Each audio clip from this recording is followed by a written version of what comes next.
सबको मेरा प्यार भरा नमस्कार।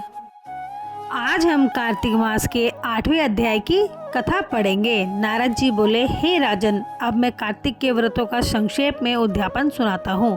व्रत पूरा होने के फल और विष्णु भगवान की प्रसन्नता के लिए कार्तिक शुक्ल चतुर्दशी को उद्यापन करें। तुलसी के ऊपर 4 द्वारों का मंडप बनाकर तोरण बंदरवार बांधकर फूल और चमर से सजावें और चारों द्वारों पर मिट्टी से बने पूर्णशील, सुशील, जय और विजय द्वारपालों का पूजन करें और तुलसी के पास 4 रंगों से सुशोभित सर्वतोभद्र चक्र बनावें। उसके ऊपर पंचरत्न और नारियल रखकर एक सुंदर कलश स्थापित करें। फिर वहाँ शंख, चक्र, गदा धारी पीताम्बर से युक्त लक्ष्मी सहित विष्णु भगवान की स्थापना करके पूजन करें।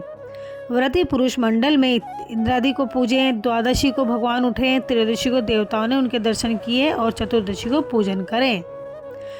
उस दिन शांत और सावधानी से उपवास करें। गुरु की आज्ञा को प्राप्त करके भगवान कृष्ण की स्वर्णमयी प्रतिमा का पूजन षोडशोपचार से करें और विविध भोग अर्पण करें। रात्रि में जागरण कर भजन कीर्तन करते रहें। प्रातःकाल उठकर नित्य नैमिषिक कर्म करें। पश्चात हवन करें। ब्राह्मणों को भोजन कराएं। धन का लाभ छोड़ यथाशक्ति दक्षिणा दें। उपवास कर ऐसे बैकुंठ को पाएं। इस बैकुंठ चतुर्दशी के महात्म को देवता और शेष जी 100 वर्ष में भी नहीं कह सकते। जो भगवान चक्रपाणी के जागरण में भक्तिपूर्वक आंगन में गायन और नृत्य करते हैं, उनको सहज गौ के दान करने का फल मिलता है।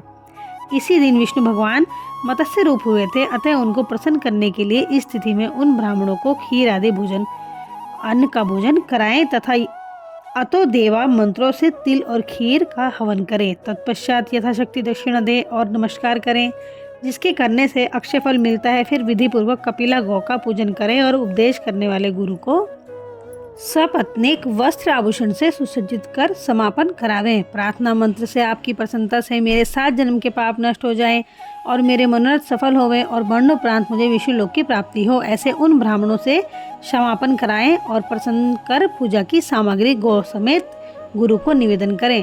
फिर अपने बांधों सहित स्वयं भोजन करें। कार्तिक और माघ की यही विधि कही है। ऐसा सम्यक रीति से कार्तिक का व्रत करने वाला संपूर्ण कामनाओं से युक्त विष्णु भगवान के समीप चला जाता है। ओम नमो भगवते वासुदेवाय नमः। आप इस मंत्र का उच्चारण कई बार करें, इससे विष्णु भगवान अत्यंत प्रसन्न होते हैं।